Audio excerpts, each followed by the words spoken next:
자, 반갑습니다. 이번 시간에는 고려의 문화재 중에 세 번째, 금속 활자를 보면서 고려의 기술과 문화를 알아보겠습니다. 5학년 사회 51에서 53쪽이고요. 오른쪽에 보이는 사진은 이게 금속 활자 사진입니다. 금속을 이렇게 새겨서요. 금속으로 모양을 만들었고, 이건 뒷면 모양입니다. 이런 식으로 글자들을 모아서 찍었어요. 자, 좀 더 자세히 알아보도록 합시다. 자, 먼저 고려의 문화재 세 개가 있습니다. 한번 복습해 볼까요? 가장 먼저 나온 게 고려 청자, 푸른색 도자기. 두 번째 팔만 대장경. 세 번째 금속활자가 있습니다. 자, 선생님이 열심히 강의를 만듭니다. 이 강의가 여러분들의 사회 공부에 도움이 되었다면 구독과 좋아요도 눌러주면 선생님에게 큰 힘이 될 것 같습니다. 고맙습니다. 자, 선생님 이번 강의 만드는 데는 지금 한 3시간 정도 걸린 것 같아요. 그만큼 선생님도 열심히 노력하고 있으니까 같이 잘 들어봅시다. 자, 금속 활자의 기술에 대해서 알아볼까요? 네, 고려시대에는 목판 인쇄술뿐만 아니라 금속 활자를 이용한 인쇄술도 발달했습니다. 이 목판 인쇄술은 그렇죠. 팔만대장경 만들 때 목판 인쇄술에 대해서 배웠죠. 목판은 나무로 만든 걸 말합니다. 이 금속 활자를 만들려면 여러 가지 기술이 필요해요. 첫 번째, 1번 높은 온도에서 금속을 다루는 기술이 필요합니다. 금속을 녹여서 이렇게 모양을 만들어야 되거든요. 2번 활자를 판에 고정하는 기술도 필요합니다. 이게 목판 인쇄술이랑 다른 게 금속 활자는 금속으로 만든 글자 하나하나를 판에 고정해 가지고 찍는 거거든요. 그런데 그 활자가 판에 고정이 되지 않으면 힘들겠죠. 참고로 여기서 활자라는 것은요. 살 활자에 글자 자자를 써서 이제 금속을 새기면서 글자 하나하나가 이렇게 새로 만들어지는 거예요. 낱개의 글자라고 보면 됩니다. 이 활자를 이제 판에 고정하는 기술이 필요하죠. 그리고 세 번째, 먹과 종이를 만드는 기술도 함께 발달합니다. 금속에는 먹이 고르게 묻지 않을 수 있기 때문에 금속 활자를 인쇄하기에 적합한 먹을 연구해야 됩니다. 그럼 여기서 먹이 뭐냐? 그런 질문이 들 수도 있죠. 아는 사람도 있겠지만 먹이란 것은 우리가 붓글씨를 쓰다 보면 서예할 때 쓰면 여기 붓에다가 먹물을 묻혀 쓰잖아요.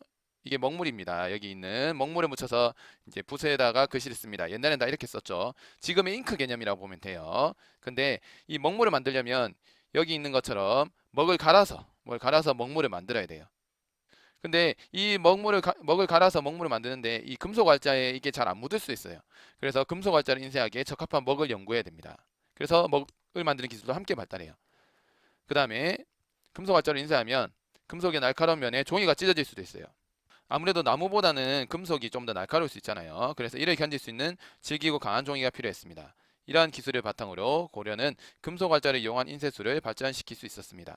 이 금속 활자의 기술이 우리나라가 엄청 뛰어났습니다. 나중에 한번 다시 설명해 줄게요. 자, 밑에 그림에 보면 아까 봤던 글자 앞면의 모습이고요. 이거는 개성 지역의 무덤에서 출토된 고려시대 실물 금속 활자입니다. 고려시대 실제 쓴 거예요. 현재 고려시대에 만들어진 금속 활자가 거의 남아있지 않기 때문에 더욱 소중한 문화유산이죠. 그리고 뒷면은 활자의 뒷면이 움푹 파여 있어요. 여기 보면 이렇게 파여 있잖아요. 이렇게. 원래 다 채울 수도 있지만 이 까닭은 금속 활자에 사용되는 구리의 양을 줄이기 위해서입니다. 뒷면에 이렇게 색일 필요까지는 없거든요. 다 안 차도 고정을 시킬 수 있기 때문에. 자, 금속 활자를 만드는 기술은 고려시대에서 조선시대로 이어졌습니다. 그리고 조선시대는 더욱 발전했습니다. 이렇게 나옵니다. 자, 목판 인쇄술 우리 팔만대장경 만들었던 거 한번 생각해 봅시다. 목판 인쇄술은 같은 책을 많이 인쇄하는 데에는 효율적입니다. 그것만 계속 찍으면 되거든요. 근데 문제가 좀 있어요. 문제라기보다는 아쉬운 점인데요. 나무에 글자를 새기다가 중간에 글자가 틀리면 그 글자만 바꾸기 힘든 거예요. 그래서 새 나무에 처음부터 다시 새겨야 됩니다. 그 다음에 또 목판은 제작하는데 시간이 오래 걸려요. 나무는 만들 때 소금물에다가 바닷물에다가 얼마나 넣어야 된다고 나왔어요? 하나, 둘, 셋. 그렇지. 2년 동안 넣어야 되잖아요. 그리고 또 1년 동안 또 말려야 되니까 너무 힘들잖아요. 그래서 총 3년 있어야 만들 수 있기 때문에 시간이 오래 걸려요. 그리고 갈라지거나 휘어지는 나무의 성질 때문에 보관하기가 어려웠습니다. 반면 금속 활자는 판을 새로 짤 수가 있어서 여러 종류의 책을 만드는데 효율적입니다. 그리고 금속으로 만들어져서 쉽게 마모되지 않았다. 여기서 마모라는 것은 어떻게 나와 있나요? 그렇지. 마찰되는 부분이 닳아서 없어지지 않는단 말이에요. 금속이니까 나무보다는 좀 더 단단하잖아요. 그래서 보관이 쉬웠다. 자, 이게 무슨 말이냐면, 자, 목판의 경우에는 이렇게 한 개에 40개의 글자가 들어간다 보면 여기 한 번 새기면 못 바꾸는 거예요. 그러니까 이거 완성본으로서는 좋은데 중간에 수정이라든지 하나 틀리면 다 바꿔야 되는 거죠. 근데 금속 활자는 뭐냐면 글자 하나하나를 이런 식으로 넣기 때문에 하나하나 채워서 40개를 만든단 말이죠. 그래서 중간중간에 글자를 빼고 바꿀 수가 있어요. 이 글자 이상하면 이 글자만 바꾸면 되고, 그리고 목판은 한 번 만들면 그것만 인쇄가 되지만, 이거는 금속 활자는 글자를 계속 새로 바꾸게 되면 새로운 내용을 계속 찍을 수가 있는 거죠. 그래서 이런 장점이 있습니다. 근데 좀 아쉬운 것도 있죠. 이게 문화적으로는 금속 활자 제작술이 발달해서 정보의 생산과 유통으로 이어지지는 못해요.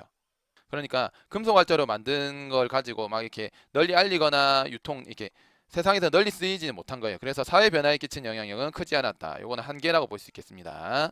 좀 더 많이 만들었으면, 많이 활용했으면 더 좋았을 텐데 아쉽네요. 자, 금속 활자 제작과 인쇄 과정 그림을 한번 알아볼까요? 1번 밀랍자를 새깁니다. 그래서 밀랍이란 것은요, 꿀벌이 벌집을 만들 때 분비하는 물질입니다. 쉽게 얘기하면 벌집 그 성분이라 보면 되겠어요.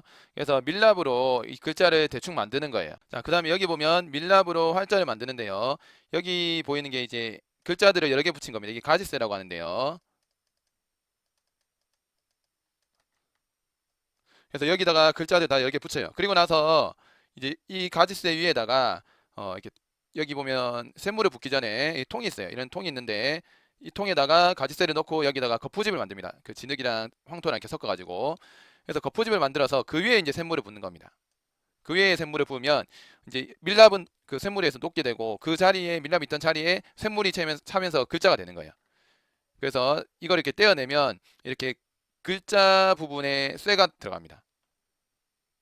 그 다음에 다섯 번째로 이제 조판하기랍니다. 조판하면 활자를 맞춰 짜는 거죠. 글의 내용에 따라서 글자를 이렇게 배치를 하는 겁니다. 그리고 여기 보이는 것처럼 이제 먹물을 붓고 톡톡톡톡 두드려주면 인쇄가 되겠죠.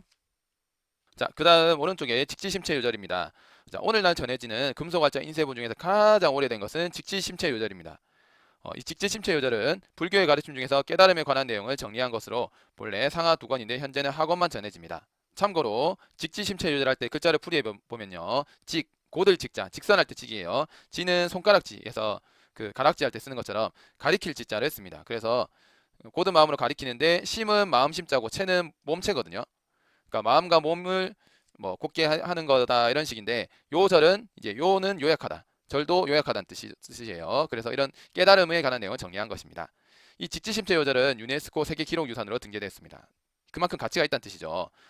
여기 보면 직지심체 요절의 프랑스 국립도서관에 있어요. 나중에 물어볼 건데 프랑스에 있습니다. 이상하죠? 왜 이게 프랑스에 있을까? 자, 1377년에 청주 흥덕사에서 인쇄된 책으로 유럽에서 만든 금속 활자보다 70여 년 이상 앞서 제작되었다. 현재 프랑스 국립도서관에 보관되어 있습니다. 여기서 꼭 우리가 기억해야 될 분은 박병선 박사님이에요. 프랑스 파리에 있는 국립도서관에서 근무하던 박병선은 직지심체 요절이 유럽의 것보다 더 오래된 금속 활자본이라는 것을 알렸어요. 만약에 이분이 알리지 않았다면 이 직지심체 요절을 발견하지 못했고, 그 당시에는 유럽의 것이 더 오래됐다고 했거든요. 근데 이분이 발견함으로써 두둥, 세계 최초의 금속 활자본이 바로 우리나라 것이라는 겁니다. 박수. 놀랍죠? 그만큼 우리나라 기술이 좋았어요. 자, 여기 보면 잠자던 직지를 깨운 박병선 박사님에 대한 이렇게 사진이 나와 있고요. 여자분이시고요. 지금은 안타깝게 하늘나라로 돌아가셨습니다. 근데 이분이 프랑스 파리에 있는 이제 국립도서관에서 근무를 했잖아요. 근데 이거 직지를 찾으면서 막 한국의 스파이로 막 몰리기도 했대요. 그만큼 많은 고생을 하면서 이렇게 찾아왔다는 사실을 잊으면 안 되겠습니다. 교과서에 나와 있는 지문인데요. 직지심체 요절이 프랑스에 있는 까닭은 무엇인가요? 한번 자유롭게 생각해 봅니다. 10초 정도 시간을 줄게요. 왜 프랑스에 있을까? 이상하다. 뭐 빌려갔나? 라고 생각할 수 있습니다. 정답은 백쪽을 읽어보면 나중에 우리가 배우게 될 겁니다. 참고하세요. 멈추고 한번 백쪽 읽어보기 바랍니다. 자, 교과서 밑에 있는 사진, 금속 활자로 인쇄했는지 어떻게 알 수 있을까요? 자, 목판본과 금속 활자본은요, 조금 차이가 있는데, 금속 활자로 인쇄한 글자는 목판으로 인쇄한 것보다 먹의 색이 진하지 않아요. 여기 보면 목판본이 조금 더 진하게 생겼죠. 그 다음에 여기는 연한 부분이 있어요. 그 다음에 여기 부분 있죠. 이쪽 부분, 이런 부분이 좀 연합니다. 한 면 안에서 진한 부분과 옅은 부분이 함께 나타나기도 합니다. 즉 금속 같은 경우에는 이게 먹이 잘 안 묻는 경우도 있어서 그래서 그렇습니다. 그다음 활자 거꾸로 들어간 부분이 있습니다. 금속 활자는 판에 활자를 넣어서 찍어야 하는데, 이 과정에서 잘못 넣으면 활자 거꾸로 들어가는 경우가 발생하기도 합니다. 이 이해도 금속 활자본과 목판본을 구별하는 방법에는 여러 가지가 있습니다. 초록창에다가 청주 고인쇄박물관의 누리집을 검색하면 여러 가지 정보를 알 수가 있습니다. 한번 해보기 바랍니다. 자, 모두 수고했습니다.